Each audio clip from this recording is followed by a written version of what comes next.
Good morning. I'm 63 today. Woohoo! 63 on the road. Good morning, everyone. Boy, we're up at our normal time this morning, where we sleep in just ever so slightly. Not too terribly late, just enough to let the sun come up. And today we'll be headed to Rapid City, South Dakota, as we continue eastward back toward Indiana. So we'll be on the road here shortly. We'll see you then. We've said our goodbyes to Melissa, and we're ready to make some tracks today. About a third of our distance today will be through the Crow and Cheyenne Indian reservations. It's beautiful countryside with mountains, rolling hills, and grasslands. We'll even ride through the Little Bighorn battlefield. So join us on this fun-filled journey.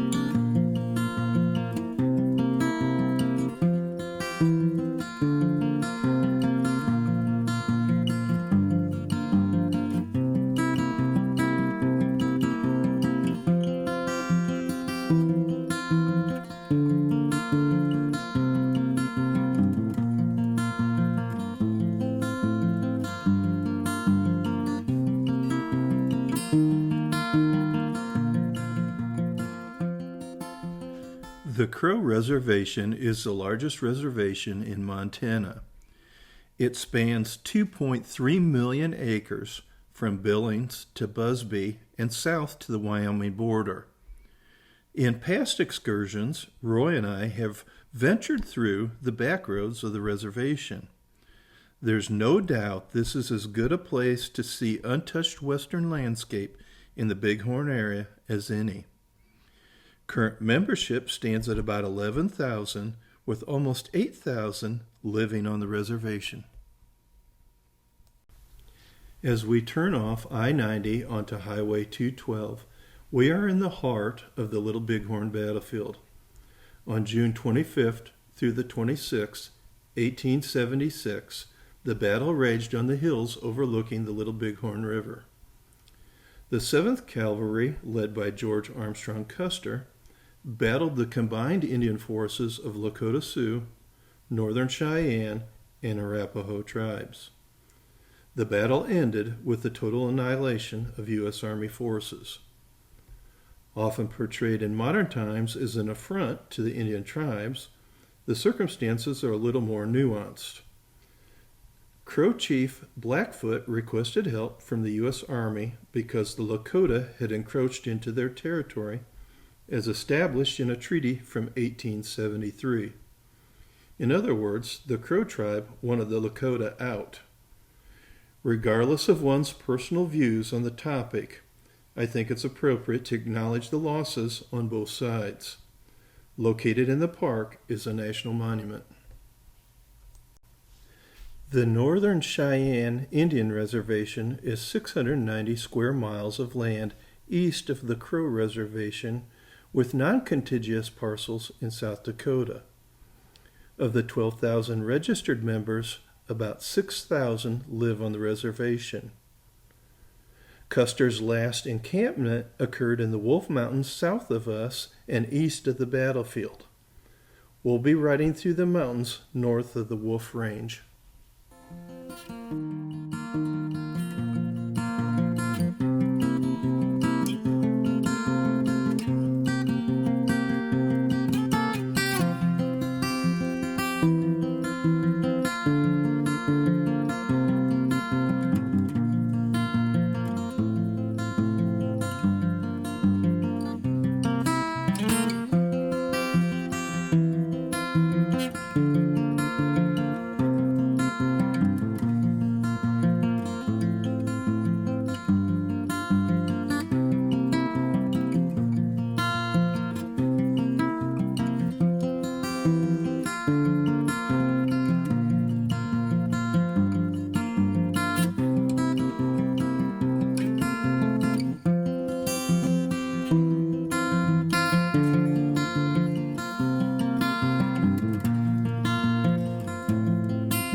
Lame Deer, Montana sits in the northern center of the reservation and is the tribal headquarters of the Northern Cheyenne.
The Custer National Forest sits in the southeastern portion of Montana, and although the forest consists mainly of grassland, there are islands of trees interspersed.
Even though Baratus, Montana is the county seat of Powder River, it is a very small community of only about 500 residents.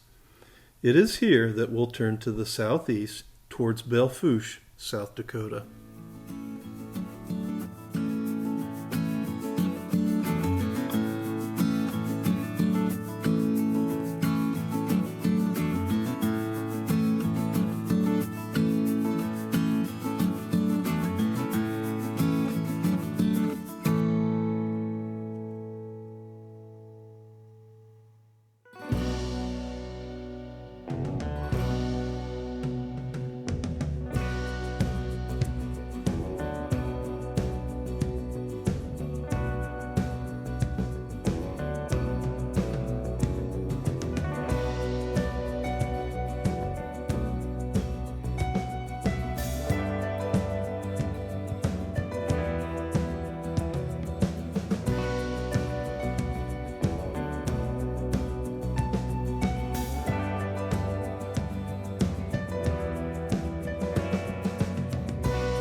At Boise, Montana, we are really in the middle of nowhere now.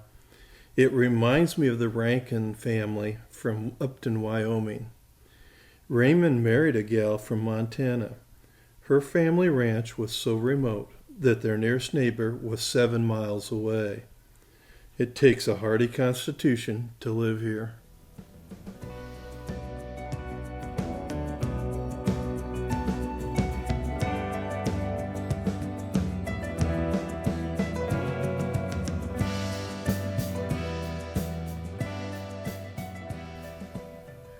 Wow, this looks like a pretty serious crash. I hope nobody was seriously hurt.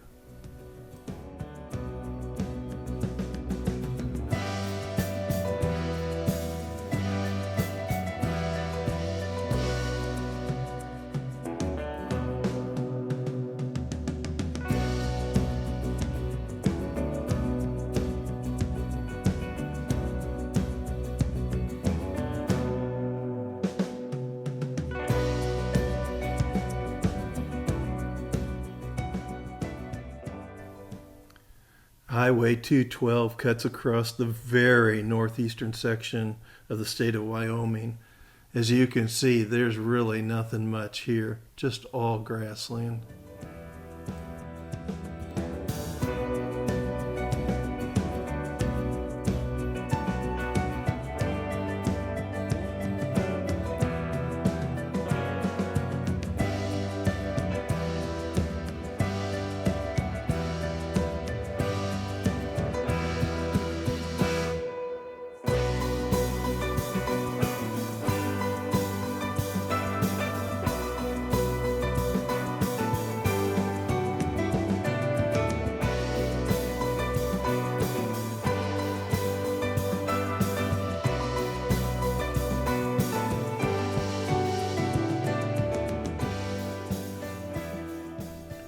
Just before crossing into South Dakota, we run into a bentonite mining and refining plant.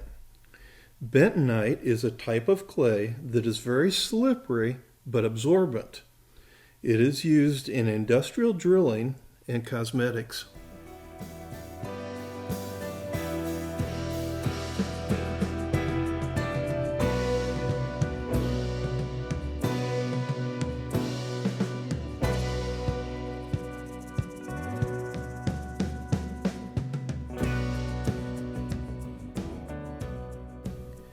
Back in the late 1980s, I visited Belfa. At the time, the town had room for just one horse, if you know what I mean. Boy, was I shocked at how built up the town was. My shock was similar to the one I experienced from Newcastle, Wyoming. Times are really changing.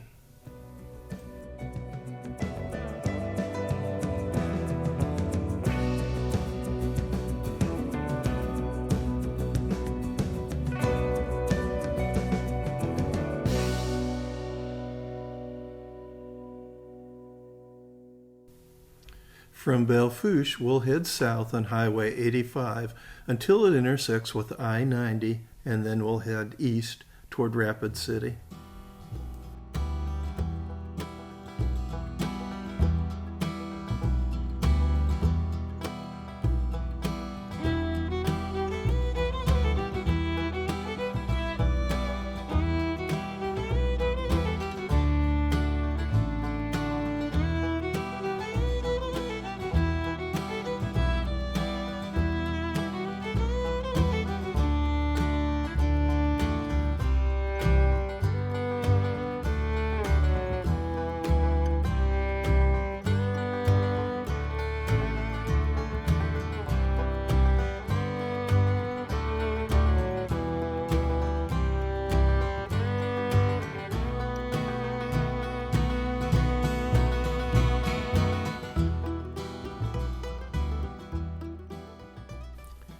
The I90 Corridor is a route I know well. I've crossed South Dakota and Wyoming on the interstate dozens of times over the years. The Black Hills is a special section on the border between South Dakota and Wyoming. My favorite state park in all of the United States is Custer State Park. It is just to the south of us right now. It is well worth a visit if you've never been there.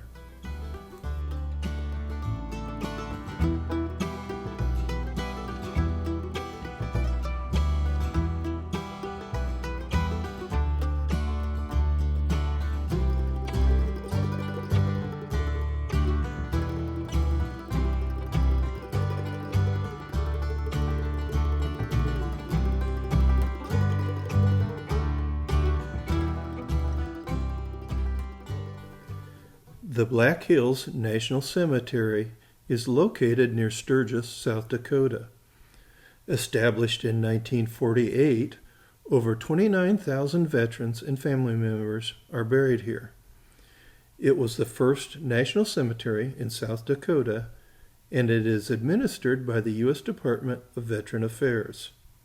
It is currently the only one open to new burials.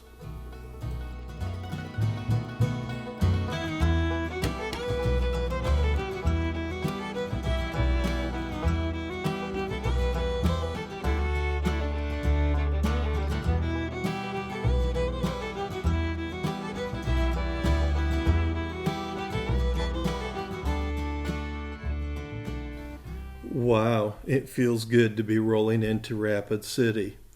We have plans to meet up with Rose, Roy's girlfriend, for dinner. She's out here with family visiting Mount Rushmore. Well, here's Mike. In yesterday's video, we met some really nice people. We met a young fella on a Harley that was from Calgary, Canada, and he was doing a tour of the western states solo. Really nice young fella. When we left, he was headed off to Devil's Tower near Hewlett, Wyoming. So we were on our trek yesterday. We cut just a little bit across the northeast corner of Wyoming before entering into South Dakota. Well, I hoped you liked the video. It was a lot of fun going through the Indian reservations. We'll see you on the next ride.